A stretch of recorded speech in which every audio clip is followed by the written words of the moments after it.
Hola, soy Tomás Guzmán y realicé mi prepráctica profesional en Colbún S.A., en la central hidroeléctrica Angostura, que se ubica en Quilaco, que es un pueblo cerca de Santa Bárbara, en la octava región. Yo me enfoqué en todo lo que es el área de obras civiles, ahí ingresé a cargo de José Miguel Vallejos y acompañado de Camila Ratia. Ellos dos eran parte de mi equipo, obviamente yo estando más abajo que ellos, durante casi toda mi práctica. En lo que más me enfoqué y mi desafío más grande fue que José Miguel me informó que a finales de diciembre terminaban los contratos, por lo que el monitoreo de instrumentación que se realiza en la central para mantenimiento no se sabía si iba a renovar la empresa que había estado hasta el momento durante ya más de 2 años o se tenía que contratar una empresa nueva. El monitoreo de instrumentación es algo muy difícil porque no está aplicado en muchas centrales, en muy pocas, y con la alta calidad que hay acá y de cantidad de instrumentos, no se da en ninguna otra parte. Entonces lo más probable es que la empresa nueva, si es que venía otra, no supiera qué es lo que había que hacer y había que enseñarle. Por lo tanto, yo debía aprender todo para que si así fuera el caso, yo acompañarlos a todas sus mediciones y llenar las planillas. Por lo tanto, las últimas 2 semanas más o menos que Ingelogic realizó mediciones, yo los acompañé, ellos me enseñaron, tuve que leerme los manuales de cada instrumento, eran más o menos, eran más de 20 tipos de instrumentos, contando todo lo que había instalado en el pretil, en la presa, caverna de máquina, y en total eran más de 100 instrumentos los que habían en toda la central. Eh, yo estuve en el fondo también esos datos se pasan a planillas. Yo estuve viendo cómo hacer las planillas, cómo actualizarlas, para después enviarlas y que se suban al sistema. Ingelogic trabajaba de 8:30 de la mañana a 3 de la tarde en todo lo que era terreno, donde yo los acompañaba y luego en la tarde se enfocaban en las planillas hasta las 5 de la tarde. Eh, Pasó que finalmente el anuncio entre que si renovaban o no renovaban y que si es que había una nueva empresa que ingresaba, no se dio de inmediato para el 1 de enero, sino que hubo 2 semanas de tardanza. Entonces en esas 2 semanas José Miguel nos pidió que con Camila nos encargáramos de hacer todo el trabajo del monitoreo de instrumentación porque no se podía parar ni un día.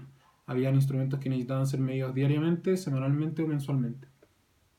Entonces, nosotros realizamos esto, nos costó mucho al principio porque nos demorábamos mucho más de lo esperado y después fuimos agarrando un poquito el ritmo de esto.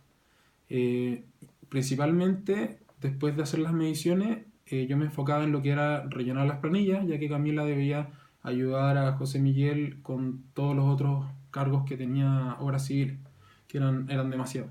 Y a medida que yo iba haciendo eso, me fui dando cuenta de que habían planillas que Ingelogic tenía malas y que no había actualizado bien y algunas que incluso no tenían un respaldo de que su información estaba bien calculada.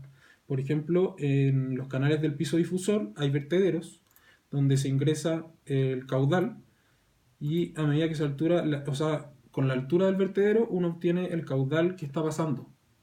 Pero ellos tenían mal esta información, ya que tenían alturas distintas, que tenían un caudal igual o iguales alturas y caudales distintos. Por eso que me di cuenta que estaba malo. Y no tenían ninguna fórmula, nada que mostrara que el caudal que ellos estaban poniendo era el correcto. Entonces yo informé esto a José Miguel y me puse a hacer un cálculo. Llegué a la fórmula de que el caudal en el fondo venía dado por una inclinación que tenía el vertedero, por la altura del agua, por un coeficiente de gasto, gravedad, etcétera. Y acá dejé en el fondo, en la misma planilla, un bosquejo de lo que era el vertedero y cuál era el valor del M según la altura que se encontraba. Y en el fondo una tabla dando que a cada cierta altura teníamos un caudal de litros por segundo y además había que realizar una interpolación. También habían otros gráficos que estaban mal hechos, ya que para cada medición uno ingresa las lecturas y después se iba actualizando un gráfico, que generalmente era el nivel dinámico de los pozos, por ejemplo, en el caso de piezómetros Casa Grande, entre otras cosas. Eran más de 100 gráficos, ya que se hace un gráfico por cada instrumento, y los gráficos no estaban actualizados hace más de un año. Y nadie se había dado cuenta porque en Geologic simplemente estaba rellenada los datos, pero no estaba entregando los gráficos.